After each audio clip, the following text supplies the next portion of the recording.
안녕하십니까. 한 주간의 이슈를 정리하는 FM정보센터 10분 뉴스 홍주영입니다. 3월 14일 뉴스입니다. 충청광역연합의회는 지난 11일 충청광역연합의회를 내방한 이관후 국회 입법조사처장을 만난 자리에서 특별지방자치단체 의원 의정활동비 지급 및 정책지원관 지원 등 특자체와 관련한 입법 미비점에 대해 건의했습니다.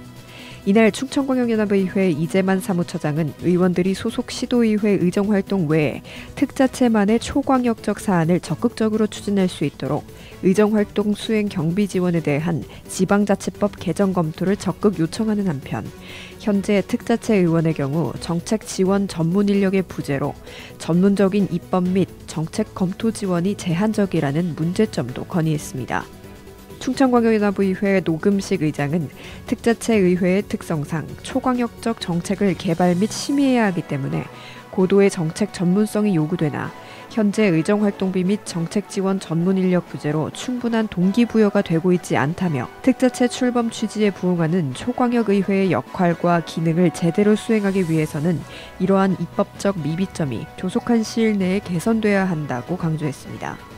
이관후 국회 입법조사처장은 충청광역연합이 최초의 특자체인 만큼 설립 취지에 맞는 추진 전략이 중요하다며 이에 대한 고민을 당부하는 등 앞으로도 지속적인 관심을 가질 것이라고 밝혔습니다. 다음 소식입니다. 여성가족부는 지난 3월 13일부터 3월 27일까지 중앙행정기관, 지방자치단체 등 공공부문을 대상으로 2025년 양성평등 조직문화 조성사업 참여기관 수요조사를 실시한다고 밝혔습니다. 양성평등 조직문화 조성사업은 공공부문 조직구성원의 양성평등의식을 제고하고 양성평등 관점에서 정책을 추진하기 위해 조직문화 진단 및 개선을 지원하는 사업으로 20년 일부 지자체 대상 시범 사업을 시작으로 공공부문 전반으로 꾸준히 대상을 확대해왔으며 올해부터는 공직 유관단체까지 지원 대상에 포함됐습니다. 올해는 165개 기관을 선정해 인사, 직무배치, 일생활 균형 등 영역별 조직문화 진단 및 맞춤형 개선안 발굴, 개선계획 수립 및 개선 이행을 지원할 예정입니다. 조민경 여성가족부 여성정책국장은 공공부문을 시작으로 일생활이 조화로운 행복한 일터 문화가 사회 전반으로 확산돼 양성평등한 사회가 구현될 수 있도록 참여기관과 수시로 소통하며 지원하겠다고 밝혔습니다. 다음 소식입니다. 국내 최대 독서문화축제인 2025 대한민국 독서대전의 개최지를 공식적으로 알리는 2025 대한민국 체계도시 선포식에 지난 13일 경기도 김포시 애기봉 평화생태공원 내 평화교육관에서 열렸습니다. 2025 대한민국 체계도시는 지난해 9월 공모를 통해 김포시로 선정됐습니다. 김포시는 시립도서관 7곳과 작은 도서관 4곳 등 독서 기반 시설을 바탕으로 달달 인문학, 김포시민 책 돌려 읽기와 같은 다양한 독서 문화 행사를 운영하고 2018년부터 매년 도서관 책축제를 열어 독서 문화 확산에 기여해 높은 평가를 받았습니다. 문체부는 많은 시민들이 올해 김포시가 준비한 다채로운 독서진흥 프로그램에 참여해 함께 책 읽는 즐거움을 누리고 책과 함께하는 일상을 이어나가길 기대한다며 김포시가 2025 대한민국 독서대전을 통해 책의 도시로 거듭나길 바란다고 밝혔습니다. 다음 소식입니다. 황윤정 여성가족부 청소년가족정책실장은 지난 12일 안산시 다문화가족지원센터를 찾아 다문화가족 지원 정책 운영 현황을 살피고 현장의 의견을 들었습니다. 여성가족부는 전국 기초지자체의 다문화가족지원센터를 통해 다문화가족의 안정적 사회정착과 자립을 위한 종합적 정착지원 서비스를 제공하고 있으며 최근 학령기 다문화가족 자녀가 빠르게 증가하는 추세에 맞춰 영유아기 언어발달, 취학 전후 기초학습 및 청소년기 진로 설계와 이중언어 학습 지원 등 자녀 성장 단계별 맞춤형 지원을 확대하고 있습니다. 황윤정 여성가족부 청소년가족정책실장은 다문화가족지원센터, 전문가, 관계기관 등과 유기적인 소통을 통해 다문화가족 지원 서비스가 현장에서 더욱 세심하고 효율적으로 제공될 수 있도록 노력하겠다고 밝혔습니다. 다음 소식입니다. 저출산 고령사회위원회는 지난 11일 제10차 인구 비상대책 회의를 열고 저출생대책 주요과제 추진계획과 추가 보완과제, 초고령화 대응방안 에이지테크 기반 실버경제 육성전략, 인구구조 변화에 따른 산업직업별 고용전망 및 정책 방향에 대해 논의했습니다. 회의에서는 최근 출산율 반등세를 더욱 견고히 뒷받침하기 위해 다자녀 가구 지원, 주거 지원 등 국민 체감도가 높은 분야를 중심으로 추가 보완 과제를 발굴했습니다.